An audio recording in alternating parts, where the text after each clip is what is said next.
తెలంగాణలో Congress party operation ఆకర్ష్ను మరింత ముమ్మరం చేసింది. ఇప్పటికే నలుగురు బీఆర్ఎస్ ఎమ్మెల్యేలు కాంగ్రెస్లో చేరగా తాజాగా జగిత్యాల ఎమ్మెల్యే సంజయ్ కుమార్ కాంగ్రెస్ పార్టీ కండువా కప్పుకున్నారు. మరికొందరిని పార్టీలో ఆహ్వానించబోతున్నట్లు కూడా రాజకీయ వర్గాల్లో జోరుగా చర్చలు జరుగుతున్నాయి. ప్రస్తుతం బీఆర్ఎస్లో ఎంతమంది ఉంటారో తెలియదు, ఎవరు వెళతారో కూడా చెప్పడం చాలా కష్టంగా ఉంది. నమ్మకంగా ఉన్న నేతలే పార్టీని వీడి ఇప్పుడు వెళ్తున్నారు. ఒక్క ఓటమితో పరిస్థితులు ఇంత మార్పులు చోటు చేసుకుంటాయని గులాబీ పార్టీ నేతలు అస్సలు ఊహించలేదు. దీంతో పార్టీలో ఉండేదెవరు అనే సందేహం ఇప్పుడు గులాబీ బాసులో మొదలుతోంది.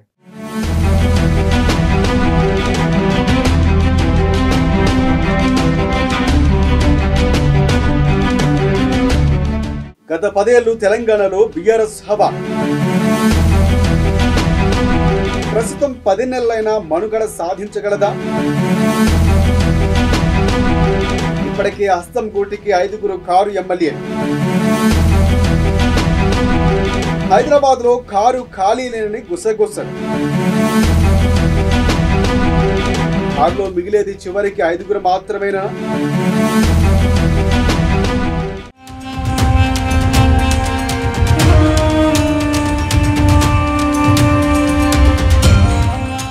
కాంగ్రెస్ ను ఖాళీ చేస్తాం, ఖతం చేస్తాం, ఇవన్నీ కాదు, ఆ పార్టీని బొంద తీసి పాతేస్తాం, ఇవన్నీ గతంలో అప్పుడు సీఎంగా ఉన్న కేసీఆర్ నోట్ల నుంచి ఊడిపడిన ఆణిముత్యాలు. సీన్ కట్ చేస్తే ఏమైంది? కంప్లీట్గా రివర్స్ అయిందని సిచ్యువేషన్. ఇప్పటికే టైర్లు పంక్చర్ అయి ఇంజన్ బోరుకు వచ్చిన కారు పార్టీ షెడ్డుకు చేరింది. కానీ ఉన్న అరకొర నేతలు కూడా ఇప్పుడు కాంగ్రెస్ వైపు చూస్తున్నారు. చూడటం కాదు, బీఆర్ఎస్లో అత్యంత కీలకమైన నేత పోచారం సైతం హస్తం పంచన చేరారు. దీంతో హస్తం గూటికి గులాబీ ఎమ్మెల్యేలు కూకడుతున్నారు. దీంతో కారులో మిగిలేది మాత్రం 5గురు మాత్రమే అంటున్నారు. ఇంతకీ మిగిలే ఆ 5గురు ఎవరు?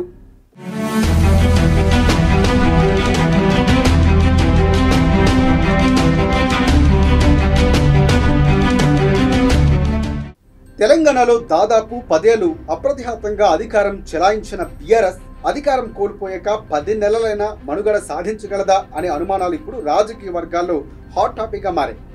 మొన్నటి లోక్సభ ఎన్నికల్లో కనీస సంఖ్యలో అయినా సీట్లు గెలిచి ఉంటే ఎలా ఉండేదో కానీ ఖాతా తెరవకపోవడంతో ఆ పార్టీ భవిష్యత్తు ఏంటనే ప్రశ్నలు ఇప్పుడు ఉత్పన్నమవుతున్నాయి. ఇప్పటికే 5గురు ఎమ్మెల్యేలు కారు దిగి అధికార కాంగ్రెస్ లోకి చేరిపోయారు.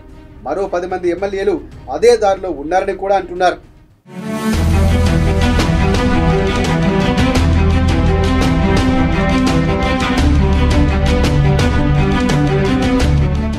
అసెంబ్లీ ఎన్నికల్లో బీఆర్ఎస్ గ్రేటర్ హైదరాబాద్ లోనే 16 స్థానాలు నెగ్గింది. వీటిలో కంటోన్మెంట్ ను ఉప ఎన్నికల్లో కోల్పోయింది.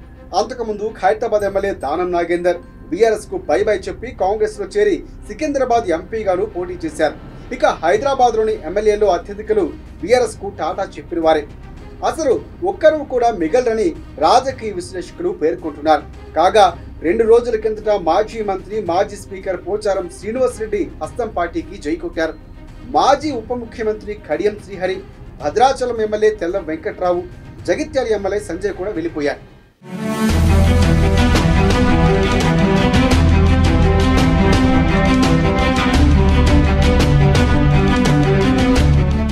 బీఆర్ఎస్ అసెంబ్లీ ఎన్నికల్లో 39 సీట్లు సాధించింది.